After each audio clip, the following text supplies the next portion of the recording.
Ukwizera gushitse gushimikira ku kamere k'Imana.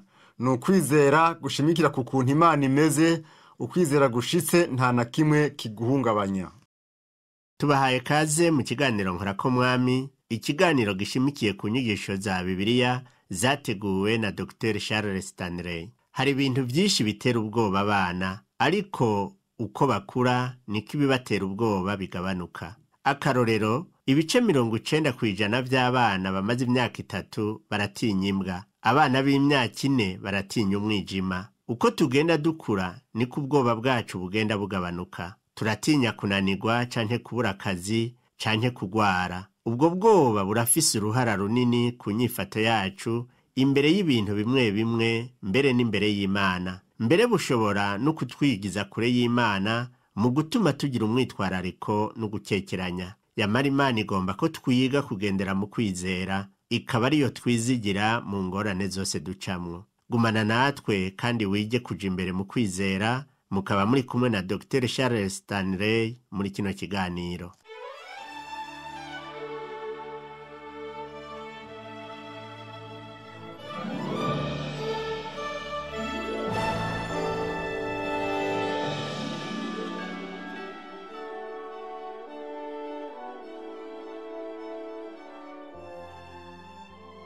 Biraboneka neza mu vyanditswe ko Imana na ntaryo yama igomba ko tuyizera. Simvuze yuko Imana iha agaciro ukwizera, oya mvuze ko iha agaciro ukuyizera. Mu butumwa bwiza bwose ico tubonamwo Yesu yishura abantu bamwizeye. Akarorero, yabwiye umugore yaragwaye ubutinyanka amaze imyaka 12, nk'uko tubona muri Luka 8 ku murongo wa 48, ati mwana wanje, ukwizera kwawe kuragukijije, genda amahoro. Yakijije impumyi 2 zaje kuri we, nk'uko tubisoma muri Matayo 9 umurongo wa 29, acakora ku maso yabo ati bibabere nk'uko mwizeye. Yabwiye umugabo bateretse imbere yiwe bamucishije hejuru ku nzu, kuko bari babuze aho bamucisha kubw'ishengero ryinshi, nk'uko tubibona muri Luka 5 umurongo wa 20, haravuga ngo abonye ukwizera kwabo aravuga ati ewe muntu, ibyaha byawe urabihariwe. Dushobora kuvuga ko imigisha yacu ari iyo kwinezereza, ariko ni ugutahura ico arico. Mu vyanditswe vyose Yesu ashimikira ku kuntu abantu bashobora kumwizera, maze bigatuma baharonkera umugisha. Dushobora kuvuga yuko imigisha yacu ari iyo kwinezereza, ariko ni ugutahura ico arico imigisha y'Imana. Ni ukwizera, ni ukuyizigira, tukayitega, tukayihanga amaso. Imana nayo icishitsa ivyo yadusezeraniye. Ico dutegerezwa kumenya nuko imigisha turonka ijana n'ukwizera kwacu. Dukwiye kugira ukwizera gukomeye ko kudushoboza kunigana n'ikintu cose kitubuza kumvira Imana, bitume turonka imigisha y'Imana. Ico ngomba kuvuga ku bijanye n'ubu butumwa ni iki: ngomba kuguha intambuko nka 3 z'ukwizera. Twese ico dusaba Imana cose, caba gito caba kinini, caba ikigoye caba icoroshe, dutegerezwa guca kuri izo ntambuko uko ari 3. Ibi ntibisobanura ko igihe cose ufise umutwaro uvuga ngo emwe ndahiriwe, ndamaze guca kuri izo ntambuko z'ukwizera. Oya, ivyo sivyo. Hamwe urashobora gutangurira ku ntambuko ya mbere, ahandi ugatangurira ku ntambuko ya 2, ahandi naho mu gihe atari gito uzotangurira ku ntambuko ya 3. Hari ibintu wewe nanje dutegerezwa guhangana, kandi inyifato yacu ya mbere uzosanga turiko turarwana n'ukwizera, tuvuga tuti Imana hari aho yo kwishura, canke tuti nta nkeka iraza kutwishura, canke twebwe nyene turazi kubona inzira yo kuronka intsinzi. Aha ndiko ndavuga ko tutazohangana navyo, kuko hari ibihe tuzotegerezwa kubikora, ariko ngomba ko utahura ibi: ntibishoboka ko intambuko yose y'ukwizera izokwama ari nkenegwa. Rero ngomba gutangurira kuri iki kiringo ca mbere, ariyo ntambuko ya mbere yitwa ukwizera guke. Uko kwizera ni ukwizera kutagira aho guhagaze. Ukwizera guke kuvuga ngo ndazi ko ishobora ariko sinzi kwiza kubikora. Ukwizera guke kurwanya ukwizera. Ukwizera guke gushingiye ku kintu. Ukwizera guke kuvuga ingorane. Ukwizera guke gushingiye ku bituma tukavuga tuti iki kirashobora kuba, iki ntigishobora kuba, canke ngo kizoba. Ukwizera guke ahanini guterwa n'ico wiyumvira, n'ico wiyumvamwo, n'ico ubona, n'ico wumva. Ukwiyagiriza ivya kera, ukwiyagiriza ubusa no kudatahura Imana. Reka ubu ntanga uturorero tumwe tumwe twerekana ukwizera guke ico arico. Kandi hano turaza kubona ko Yesu yerekanye ukwizera guke muri Matayo 8 umurongo wa 23 kugeza 27. Reka dusome ayo majambo ngo atambukira mu bwato, abigishwa biwe baramukurikira. Haza igihuhuta gikomeye mu kiyaga, bituma ubwato buzimirira mu mipfunda, ariko we asinziriye. Ubu rero ni bumwe mu bwato bunini bwakoreshwa mu kuroba mu kiyaga c'i Galilaya. Yesu aje mu bwato, yigira inyuma arasinzira, ubwato burazimirira mu mifunda, nawe asinziriye. Mbega ingorane nyamukuru yari iyihe? Mbega intambamyi nyamukuru mu kwizera kwabo zari izihe? Ni kirya bari babonye. Babonye ubwato bugomba kumigwa. Nagomba kuvuga iki? Nagomba kuvuga ku ciyumviro basohoye kivuga ngo ukwiyumvira k'umuntu kuvuga ngo nambika igihuhusi kibandanije turaja kumanuka hasi mu kiyaga. Ico bavuga kwari ukuri. Ico biyumvamwo cari ico. Naho umwe canke babiri muri abo bigishwa bafise ukwizera guke, bari kuvuga ngo raba Yesu ari inyuma. Bari kuvuga bati oya, ubu bwato bugiye kwibira, imipfunda iriko irazimiza ubwato. Amaso yabo bayashize ku gihuhusi c'umuyaga n'imipfunda, bayakura kuri Yesu. Biyumvira yuko bahava bajoba, kandi bari bazi ko haciye akanya gato ubwo bwato buhava bumigwa. Bararavye babona amazi ariko aruzura, yuzura ubwato, bumva umwe wese avugana n'uwundi ngo ubu bwato bugiye kwibira. Bari bazi yuko ibindi bihe baciye mu muyaga w'igihuhusi, hanyuma kumbure baramigwa. Rero bari bafise igituma nyakuri co kuvuga bati turapfuye mwami, vyuka. Iyaba umutima wabo wari ku mwana w'Imana, bari gufuma bavuga bati namba ashobora guhagarika ibi arabihagarika kuko turi kumwe. Ntibiyumviriye muri ubwo buryo. Igihuhusi n'imifunda vyarabandanije, ukwizera kwabo kwari guke, bari bazi yuko bahava bapfa. Sinobatwenga kuko namba wewe nanje twaragendeye mu bwato, haraho twari kumera nk'abo. Ico ngomba ko wotahura haa ni iri jambo ry'ukwizera guke. Mbega yababwiye iki? Ku murongo wa 26 yavuze ngo ni iki kibateye ubwoba mwabafise ukwizera guke mwe? Ngomba turabe ikindi gisomwa hano kuko hari akandi karorero gasa nako. Turumva kandi Yesu avuga ngo ukwizera guke. Subira urabe mu butumwa bwiza bwa Matayo. Iyi ni inyigisho Yesu yigishije ari ku musozi, yabwira abantu yongera abaremesha. Yarazi ko bacitse intege kandi bariko baranigana mu kwizera kwabo. Ngomba ko rero umenya ico yavuze muri aya majambo, wibuke ko hano yariko arababaza igituma biganyira. Muri Matayo 6 umurongo wa 25 aravuga ngo nico gituma ndababarira ntimukiganyire amagara yanyu kuvyo muzorya canke kuvyo muzonywa, canke umubiri wanyu kuvyo muzokwambara. Mbega amagara yanyu ntaruta ivyo kurya, canke umubiri wanyu nturuta ivyambarwa? Nimurabe ibiguruka vyo mu kirere, ntibibiba, ntibishwabura, kandi ntivyimburira mu kigega, ariko so wo mw'ijuru arabitunga. Mbega mwebwe ntimubiruta cane? Ninde muri mwebwe yoshobozwa n'amaganya kwisumvya uko yareha nk'ukuboko kumwe? Ikibaganyisha impuzu ni iki? Nimurabe amashurwe yo ku misozi ingene akura, ntiyirirwa aratama, ntajisha impuzu. Ariko ndababwira yuko na Salomo mu bwiza bwiwe bwose atarashajije nka rimwe muri ayo.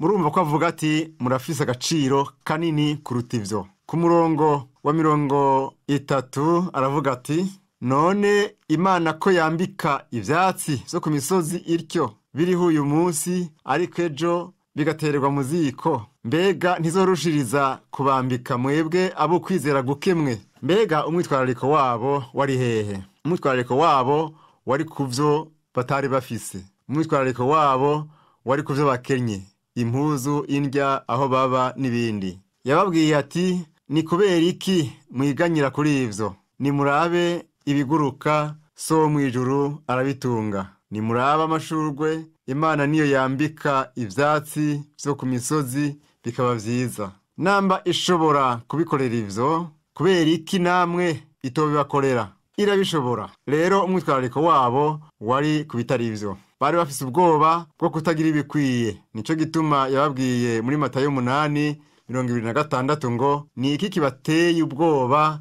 mwabafise ukwizera gukemwe? Turasoma muri Mariko igice c'9 umurongo wa 17 kugeza 24. Aha yari umugabo yari yazanye umwana wiwe yinjiwemwo n'impwemu mbi, hanyuma abibwira abigishwa ba Yesu. Duhere rero ku murongo wa 17 ngo, umwe muri iryo shengero aramwishura ati, mwigisha, nari nakuzaniye umwana wanje yinjiwemwo n'impwemu y'ikiragi. Aho imufatiye hose imutura hasi, akabimba ifuro, akazyegenya amenyo, akagenda ashira umunywera. Mbarira abigishwa bawe ngo bayisende, irabananira. Arabishura ati, yemwe abiki gihe mutizera, nzogeza ryari kubana namwe? Nzogeza ryari kubihanganira?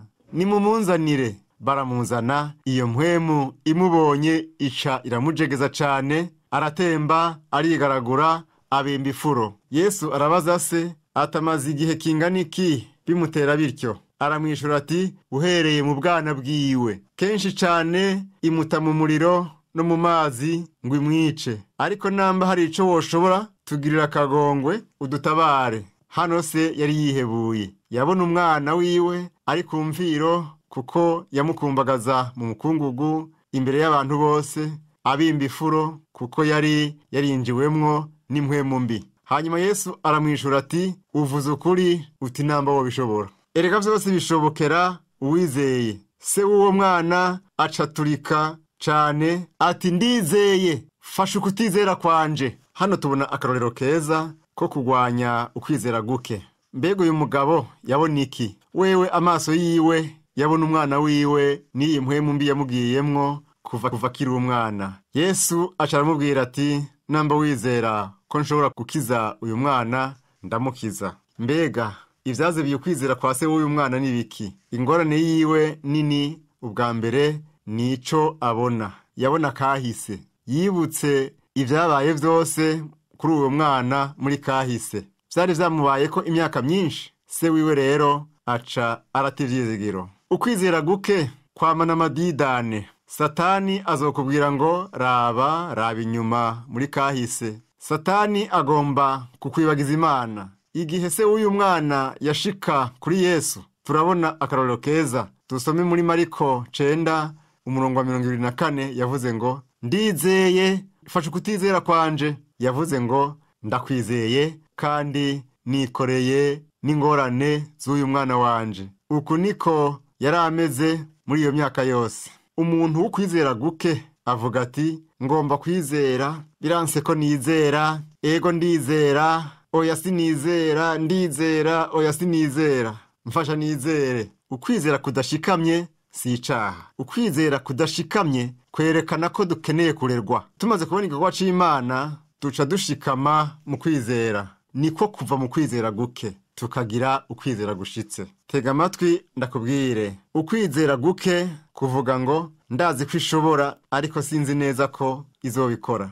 Ndazi ko bishoboka ariko sinzi neza ko bizoba. Ndazi ko bishobora kuba ariko sinzi ko vyoba ubunyene. Ariko ukwizera gukomeye kuvuga ngo, ndazi ko ishobora kandi ko iza kubikora. Ukwizera gushitse guhagaze mu ijambo ry'Imana.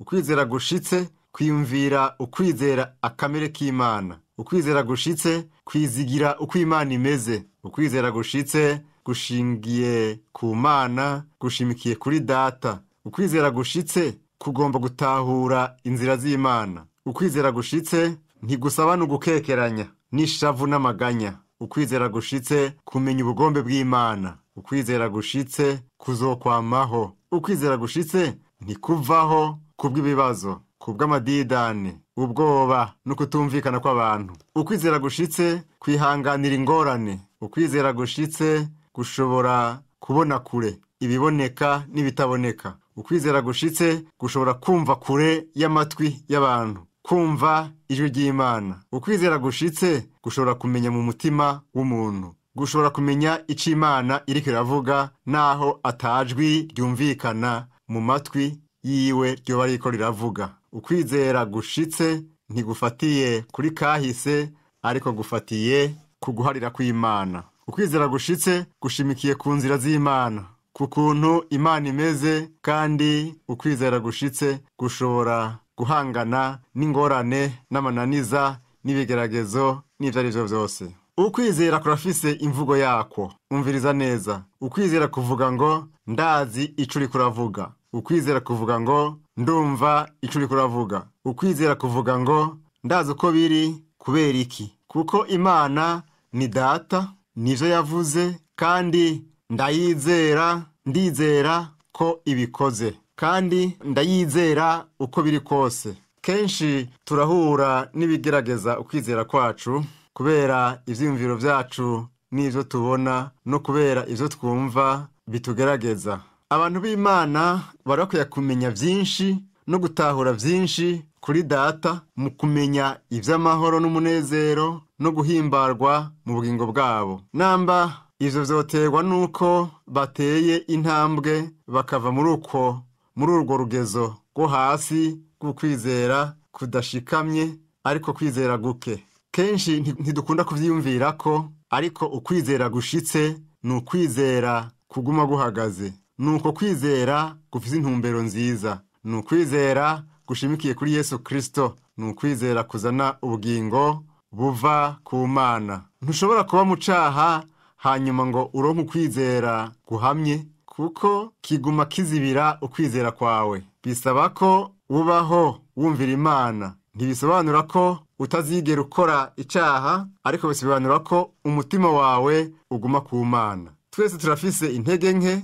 turatsindwa, ariko Imana ishima umutima uyisunga muri vyose. Reka ndaguhe utundi turorero tw'ukwizera gushitse. Soma muri Matayo 6:5 kugeza ku 10. Haravuga ngo, ashitse i Kaperinaumu haza umugabisha w'abasoda 100, aramwinginga ati, mushinga ntahe, umuhungu wanje ni kimuga, aryamye mu nzu, arasinzikaye cane. Aramubwira ati, ndaje kumukiza. Yesu aravuga ati, umuhungu wawe ararwaye, ndaza kumukiza. Umugabisha aramwishura ati, mugenzi, ntibimbereye ko winjira mu nzu yanje, vuga ijambo gusa uwo muhungu arakira. Kuko nanje ndi umuntu agendera munsi y'abaganza, mfise abasoda ntwara. Iyo mbari umwe nti genda aragenda, n'uwundi nti ngwino akaza, nabarira umushumba wanje nti kora iki akagikora.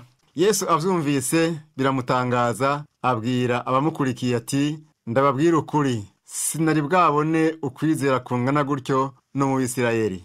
Inyigisho tubona hano ni iyihe? Uyu mugabo yarabonye, yarihweje, yarumvise. Yavuze ngo nanje ndi umuntu agendera munsi y'abanganza. Bivuga yuko yabonye Yesu Kristo uwo ari we, umwana w'Imana agendera mu bubasha bwa Se. Avuga ngo nanje ndi umuntu agendera munsi y'abanganza, mfise abasoda ntwara. Iyo mbari umwe ntigenda aragenda, n'undi nti ngwino akaza, nabarira umushumba wanje ntikora iki akagikora. Bakora nk'uko ndababariye. Ku 8 rero aravuga ati, mugenzi, ntibimbereye ko winjira mu nzu yanje, vuga ijambo gusa umuhungu arakira. Umugabisha w'abasoda avuga ngo, ubu rero ico ngomba gukora ni ukuvuga gusa ijambo. Washimye ko twojana, ariko ntukwiye kwiriguraza iwanje. Ico ukora ni ukuvuga ijambo. Reka ndakubaze ikibazo. Mbega imvugo y'uwo mugabo yarishimikiye kuki? Ni kuri uwo muhungu w'ikimuga? Oya, yarishimikiye kuri Yesu Kristo. Yavuze ngo, kuko nanje ndi umuntu agendera munsi y'abanganza. Yabonye Yesu Kristo uwo ari we. Yabonye umwana w'Imana. yabonye umuntu afise ububasha buhambaye ashobora kuvuga ikintu kikaba kuno nyene. Yarumvise, yarabonye, yararavye ibintu uko bimeze, ati ico ngomba ko wokora nuko wovuga ijambo gusa, uwo muhungu arakira. Uko ni ukwizera gushitse, nta gukekeranya yagize. Iyaba yari afise ukwizera guke, yari kuvuga ati ego mingo ingwi wanje, ingo tunyaruke nyabone dusange uwo muhungu imuhira. Ariko yavuze ati ntibibereye ko wokwiriguranza iwanje. Uko kwizera gushitse kuvuga ngo ntukwiye kwiriguraza, ico ukora vuga ijambo gusa, uwo muhungu arakira. Igihe wowe nanje dushoboye gushika kuri urwo rugero mu kwizera kwacu, mu ngorane iyo ari yo yose, turiko turakekeranya, Imana ishira mu mitima yacu ijambo ryo mu vyanditswe rivuga ku gikenewe umuntu yokora muri ico gihe. Imana ivuga ngo hano hariho ico nokora. Wewe nanje dushobora kwishimira isezerano ryayo, tugasaba ico tugomba. Turashobora no kuvuga tuti data yashizeho isezerano kandi niyarishitsa nzomwizera. Birashika ko rero bitoba igihe ndabigombeye, ariko ndamwizera. Birashika ko bitoba mu buryo jewe nari niteze, yamara ndamwizera. Ukwizera rero gushitse kuvuga ngo ico ivuze izogikora.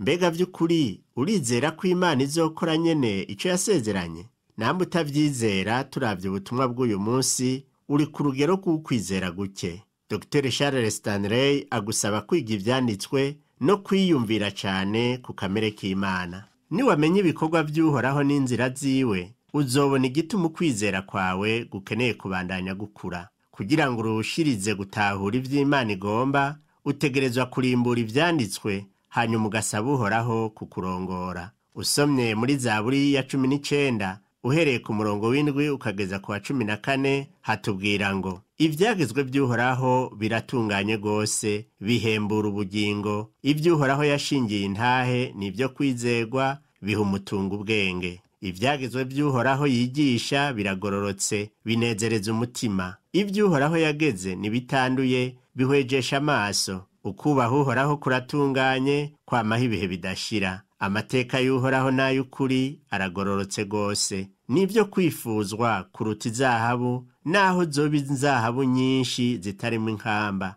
Bisosa kurusha ubuki, n'umutsama w'ikigigu utonyanga. Kandi nivyo biburira umusavyi wawe. Kuvyitondera harimwo impera nini. Ninde ashobora kwimenya ko amafuti? Ntumparure ko ivyaha vyanyinyegeje. Kandi wamuziga mu musavyi wawe, sinze nkora ivyaha ibigirankana. Ntibize binganze, niho nzobona gutungana gose. Sinzotsindwa n'urubanza rw'icaha gikomeye. Amajambo yo mu kanwa kanje n'ivyiyumviro vyo mu mutima wanje bize bishimwe mu nyonga zawe. Uhoraho gitandara canje, umucunguzi wanje.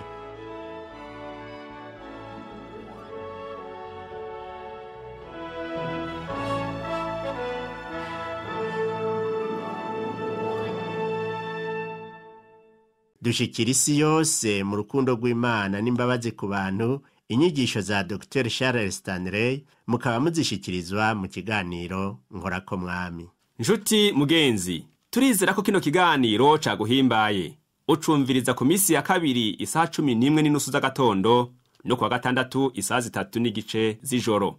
Ukaba wifuza gushigikira kino kiganiro canke kuronka zino nyigisho, canke kutubwira ingero ugenda ufashwa nazo, bariza mwishirahamwe Transworld Radio hano mu gisagara ca Bujumbura, ibarabara ryitiriwe Ubufaransa, hambavu y'ishengero Anglikane ariryo Katedrale Sainte Trinité, canke udutelefone kuri 22 24 26 57 canke 79 741 993.